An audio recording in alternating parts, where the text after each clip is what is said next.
Hello guys and welcome back to touch in Hindi. और आज हम छोटे छोटे कंसेप्ट सीखने वाले हैं प्रोग्रामिंग के। बेसिकली आज हम कुछ कोड नहीं करने वाले, लेकिन मैं ये छोटे छोटे कंसेप्ट जो आपको हर प्रोग्रामिंग लैंग्वेज में मिलेंगे, मैं सोच रहा हूँ कि मैंने ये सोच के एक वीडियो बनाया, इस पर डेडिकेट किया है, जिससे वो सारे कंसेप्ट एक वीडियो में आ जाएँ। चलिए हम स्टार्ट करते हैं इस वीडियो को। इस वीडियो में हालांकि मैंने सिर्फ दो चीज़ें समझाना चाहिए, कैरेक्टर सेट और टोकन्स के बारे में। अब सबसे पहले हम स्टार्ट करते हैं character set. Character set is a set of valid character that a language can recognise. जैसे कि आप यहाँ पे एग्जांपल में देख सकते हैं, जो कि वैलिड कैरेक्टर सेट हुए हमारे लेटर्स हुए capital A to capital Z, small A to small Z, फिर हमारे डिजिट्स हुए 0 to 9, स्पेशल सिंबल फिर हमारे हुए plus minus and so on. अब हम आते हैं टोकन पे। टोकन एक स्मॉलेस्ट इंडिविजुअल यूनिट होता है एक प्रोग्राम का। उससे हम ये समझ सकते हैं कि जैसे हमारा बॉडी का स्मॉलेस्ट यूनिट होता है एक सेल, तो वैसे एक प्रोग्राम का एक इंडिविजुअल स्मॉलेस्ट यूनिट जो होती है वो एक टोकन होता है। अब टोकन 5 प्रकार के होते हैं। एक पहला हुआ कीवर्ड, फिर लिटरल्स, फिर आइडेंटिफायर, फिर लिटरल्स, फिर पंक्चुएटर एंड फिर ऑपरेटर्स। चलिए हम इनके बारे में जानते हैं। कीवर्ड, जैसे कि आप यहाँ पर डेफिनेशन देख सकते हैं, are reserved in a programming language. इससे ये मतलब हुआ कि ये प्रोग्रामिंग लैंग्वेज में प्री डिफाइंड है, हम इनका यूज़ नहीं कर सकते। अब इनका यूज़ क्यों नहीं कर सकते, जब हम प्रोग्रामिंग करेंगे तब मैं आपको बताऊंगा। हमारे फिर आइडेंटिफायर्स आते हैं। बेसिकली आइडेंटिफायर का यूज़ ये है कि जब भी हम वेरिएबल को डिक्लेयर करते हैं तो उसका नाम देने के लिए हम आइडेंटिफायर का यूज़ करते हैं। अब सिर्फ वेरिएबल तक लिमिटेड नहीं है, हम आइडेंटिफायर में हम ऑब्जेक्ट्स का नाम भी दे सकते हैं, क्लासेस का नाम भी दे सकते हैं, फंक्शन का नाम भी दे सकते हैं और एरेज का भी हम नाम दे सकते हैं। तो बेसिकली आइडेंटिफायर जैसा आपका नाम हुआ वैसे ही आइडेंटिफायर प्रोग्रामिंग लैंग्वेज में यूज़ आता है।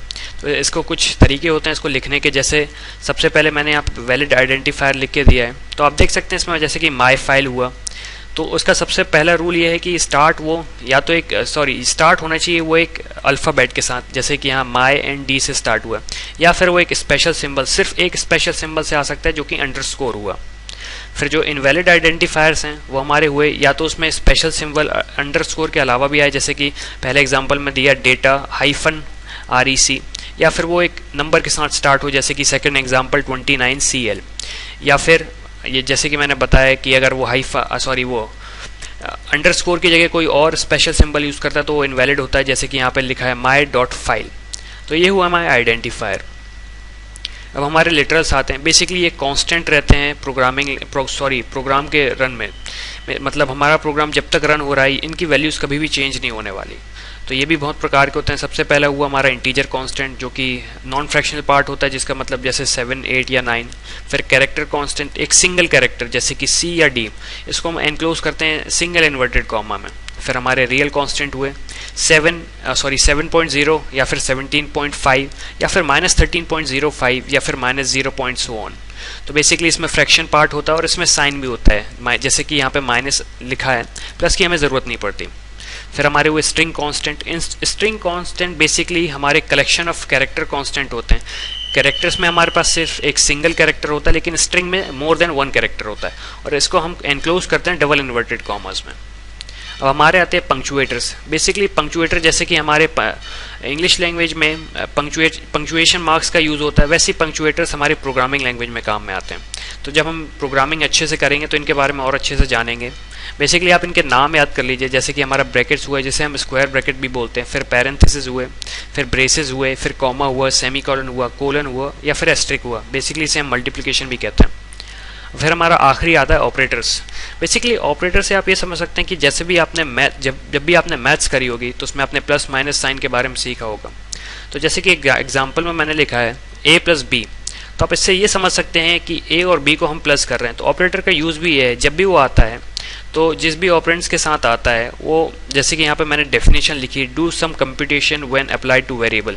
तो जैसे हमारा A और B वेरिएबल हुआ तो उसके बीच में एक ऑपरेटर आया, जैसे कि प्लस आया, तो उसका मतलब ये है कि उन दोनों वेरिएबल को जो भी वैल्यूज़ है उनको ऐड कर देगा। फिर हमारा इक्वल टू ऑपरेटर मतलब C वैल्यू को असाइन कर देगा। तो वैसे ही ऑपरेटर्स होते हैं, जैसे कि पहला वो अर्थमेटिक ऑपरेटर, नॉर्मल, प्लस का प्लस, माइनस का माइनस, मल्टीप्लिकेशन का मल्टीप्लिकेशन, डिवीजन का डिवीजन। फिर आखिरी में परसेंट दिख रहा है। परसेंट का यूज़ बेसिकली ये है कि वो हमें एक रिमाइंडर रिटर्न करता है जब भी हम परसेंट साइन का यूज़ करते हैं। फिर हमारे लॉजिकल ऑपरेटर्स हुए एंड एंड और। एंड एंड और बेसिकली इसका डिफरेंस ये है कि एंड में 2 कंडीशन ट्रू होनी चाहिए तब पूरी ओवरऑल कंडीशन ट्रू होती है, और में एक कंडीशन ट्रू हो तो ओवरऑल कंडीशन ट्रू मानते हैं। फिर हमारा असाइनमेंट ऑपरेटर हुआ। असाइनमेंट का आप समझ ही गए होंगे कि कोई भी वैल्यू असाइन करने के लिए हुए। अब इसमें बहुत सारे, जैसे कि मैंने 3 एग्जांपल दिए हैं, less than equal to and greater than equal to, उनका सेम मीनिंग है जो कि आपने मैथ्स में पढ़ा होगा। फिर हमारे relational operators, less than and greater then, basically operators पूरे हमारी मैथमेटिकल लैंग्वेज से, सॉरी मैथ्स से रिलेटेड है, इसलिए इसमें ज़्यादा समझाने लायक कुछ बचा नहीं। तो इसी के साथ हमारे बेसिक्स कंप्लीट होते हैं guys. Thank you guys for watching and see you in the next video.